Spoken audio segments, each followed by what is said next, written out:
His frown was the first genuine facial expression I'd witnessed. No doubt Beckett Rush was not used to anything but fawning and fainting from teenage girls, and their mothers. "Have we met?" he asked. No.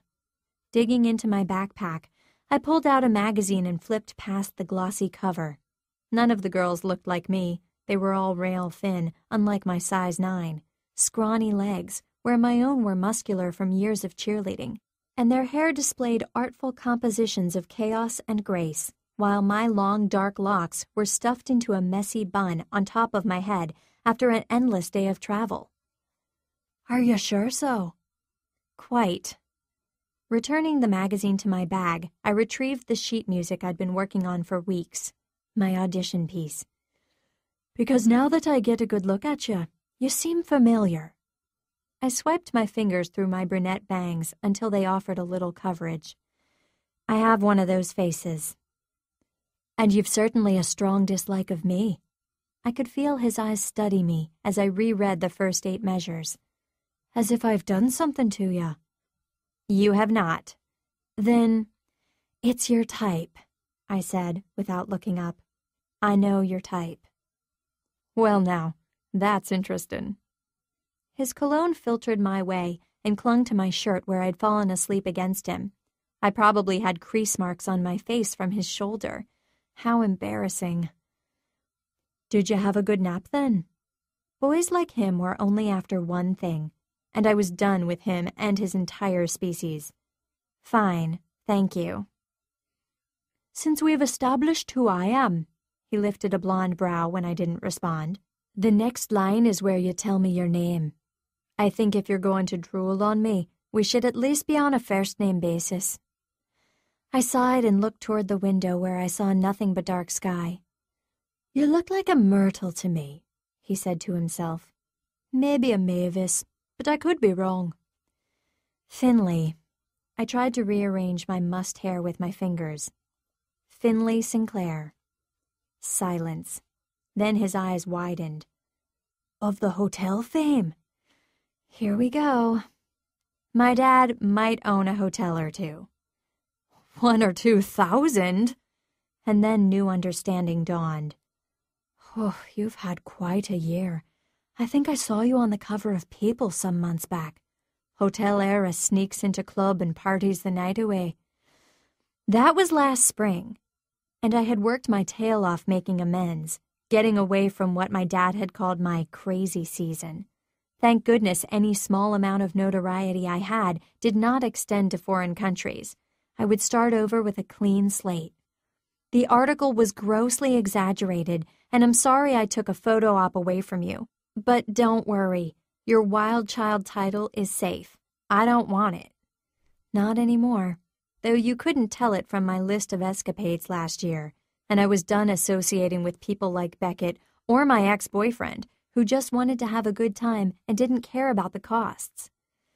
I didn't miss the flash of Beckett's eyes before his amiable mask returned. "Since you're not a member of my fan club, let's talk about something else," he said. "A safer topic, perhaps. What brings you to Ireland?"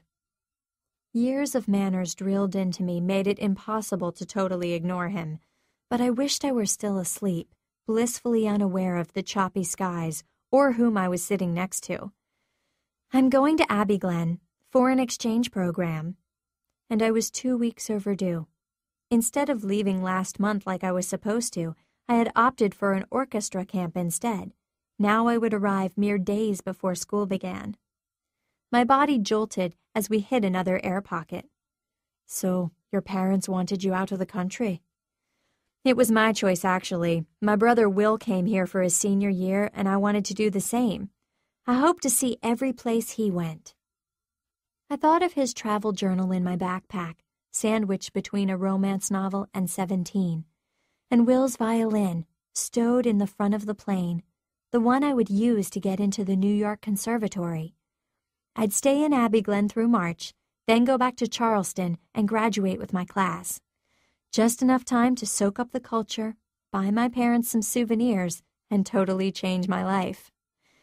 Beckett put his elbow on my armrest and leaned my way. "I'm sorry about your brother." How did you know about Will? What happened to him got the whole world's attention. I've already read 2 scripts based on your brother's life. Anger had a stranglehold on my throat, and I considered pulling down one of those masks until the black spots went away. Will's life was more than some Hollywood opportunity. How dare they commercialize the event that ripped my family in two? I'd seen enough of the real video footage to last me the rest of my days. I know that must have been hard. Thank you, I finally said. Life can be hard in the real world. What did Mr. Vampire know of difficulties? He lived in a magical palace where girls threw him rose petals and their never-ending loyalty. His movie's opening night revenues could build 100 of the schools in Afghanistan my brother had worked so hard for. His smile was a slow lift of the lips. Just a piece of advice. You might want to brush up on your papal skills if you're going to make it in Abbeyglen. The Irish are some of the nicest folks on earth, to be sure. They won't take kindly to your surly attitude and sullen looks.